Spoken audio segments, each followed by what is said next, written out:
Algo siento en mi cabeza, me duele hace varios días. Mis palabras se me enredan, no hablo bien todavía. Mis ojos mucho me pesan, se acaba la salud mía.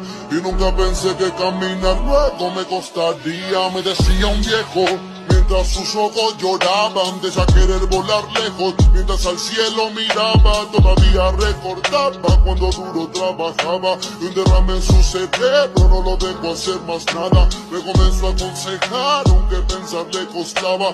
Dijo que su juventud fue como un cuento de hadas. Para un cuervo de caer el tiempo se necesita. Hasta la rosa más hermosa con el tiempo se marchita. El roble se va pudriendo, el agua se va consumiendo, el humo desapareciendo y las personas van muriendo. De su vejez la sintió viendo sus nietos creciendo y ahora la siente más que todo, se le está impidiendo y lloviendo.